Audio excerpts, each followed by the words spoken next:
Hello dear students, this is question number 3 from class 9th chapter 2 chemistry. Question number 3 जो exercise हम solve कर रहे हैं वो ये है कि here Pragya tested the solubility of 3 different substances at different temperature and collected the data as given below. Results are given in the following table. As grams of substance dissolved in 100 grams of water to form a saturated solution. ठीक है, तो यहाँ पे हमें दिया हुआ है potassium nitrate है, सोडियम क्लोराइड है, पोटेशियम क्लोराइड है, अमोनियम क्लोराइड है और ये टेम्परेचर केल्विन में दिए हुए हैं। तो जैसे जैसे टेम्परेचर इंक्रीज़ कर रहा है तो वैसे वैसे इन्होंने सॉल्युबिलिटी बताई है। ठीक है, तो अब पहला ऑप्शन जो है सवाल का, what mass of potassium nitrate would be needed to produce a saturated solution of potassium nitrate in 50 grams of water at 313 Kelvin। तो कितने मास जो है पोटेशियम का नाइट्रेट का हमें ज़रूरत पड़ेगा जिससे हम सैचुरेटेड सॉल्यूशन को प्रोड्यूस कर सकें और किस में 50 ग्राम ऑफ वाटर में। तो ये जो टेबल के अंदर डेटा दिया हुआ है, जैसे अगर हम 313 की बात करें और पोटेशियम नाइट्रेट ये है तो ये 100 ग्राम में तो 62 है, मगर 50 ग्राम ऑफ वाटर अगर ले लें तो फिर कितना सॉल्युबल होगा सैचुरेटेड बनाने के लिए। ठीक है, तो हमें यहाँ पे जो मास गिवन है, मास ऑफ पोटेशियम नाइट्रेट 100 ग्राम में एट 313 केल्विन वो है 62 ग्राम। ये टेबल से हमें पता है। अब हमें पता करना है कि 50 ग्राम ऑफ वाटर में कितना होगा। तो रिक्वायर्ड अमाउंट पता करने के लिए हम क्या करते हैं कि जितना चाहिए होता है उसको हम मल्टीप्लाई कर देते हैं given mass of water divide by total mass of water. ठीक है, तो जब ऐसा हम करेंगे तो इससे हमें रिक्वायर्ड अमाउंट पता चल जाएगा पोटेशियम नाइट्रेट का, जिससे सैचुरेटेड सॉल्यूशन वो बनेगा 50 ग्राम ऑफ वाटर में। तो जब इसको सॉल्व करेंगे तो ये आ जाएगा 31 ग्राम, यानी this is the required potassium nitrate which will be used in 50 gram of water. अब क्वेश्चन नंबर 3 का पार्ट बी है। इसके अंदर बताना है कि Pragya makes a saturated solution of potassium chloride.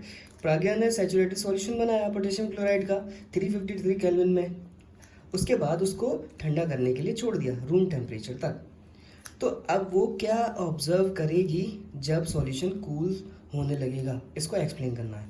तो जैसे जैसे हम देखें तो सॉल्युबिलिटी जैसे पोटेशियम क्लोराइड की है, तो इसमें क्या है, टेम्परेचर जैसे जैसे इंक्रीज कर रहा है वैसे वैसे सॉल्युबिलिटी इंक्रीज कर रही है।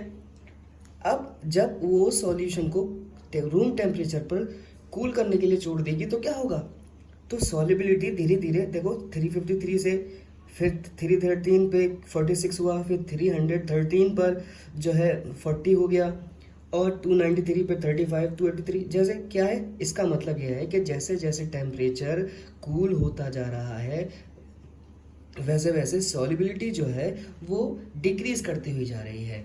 यानी हम लिख सकते हैं इस बात को कि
So solubility of potassium chloride in water decreased when saturated solution of potassium loses heats. जैसे जैसे टेम्परेचर डाउन होगा तो solubility डिक्रीज करती हुई जाएगी, ठीक है। और प्रज्ञा क्या ऑब्जर्व करने लगेगी, जो पोटेशियम क्लोराइड है उसके क्रिस्टल्स नजर आने लगेंगे एट द लोअर टेम्परेचर, ठीक है। अब ऑप्शन सी जो है, ठीक है, इसमें हमें क्या बताना है, find the solubility of each salt at 293 kelvin, और ये भी बताना है कि कौन सा सॉल्ट जो है उस टेम्परेचर, उस पर्टिकुलर टेम्परेचर पे यानी 293 केल्विन पर उसकी सॉल्युबिलिटी हाई है। तो सबसे पहले अगर हम देखें, इसी के अंदर मैं देखूं, पोटेशियम क्लोराइड 293 पे 32 है इसकी सॉल्युबिलिटी, सोडियम क्लोराइड के 36 है, पोटेशियम क्लोराइड के 35 है, अमोनियम क्लोराइड के 37 है। यानी सबसे ज़्यादा जो सॉल्युबिलिटी है इस पर्टिकुलर टेम्परेचर पर वो किसकी है, अमोनियम क्लोराइड की है, ठीक है। तो इसका आंसर क्या हो जाएगा, ammonium chloride has highest solubility, ठीक है। ऑप्शन डी जो है इसके अंदर बताना है what is the effect of change of temperature on the solubility of salt, ठीक है। तो टेम्परेचर का जो इफेक्ट है सॉल्युबिलिटी पे क्या है, जैसे कि हम देखें किसी भी पर्टिकुलर सब्सटेंस के लिए कि जो हमारा सब्सटेंस है जो डिजॉल्व हो रहा है, जैसे अगर मैं पोटेशियम नाइट्रेट की बात करूं तो 283 केल्विन पे 21 सॉल्युबिलिटी है, 293 पे 32, 313 पे 62, 333 पे 106 एंड 353 केल्विन पे 167।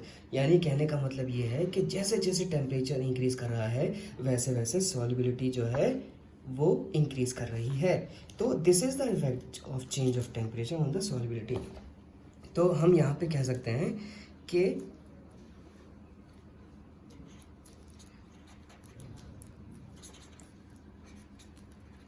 as the temperature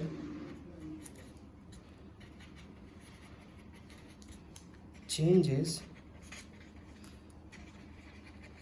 solubility also change, that is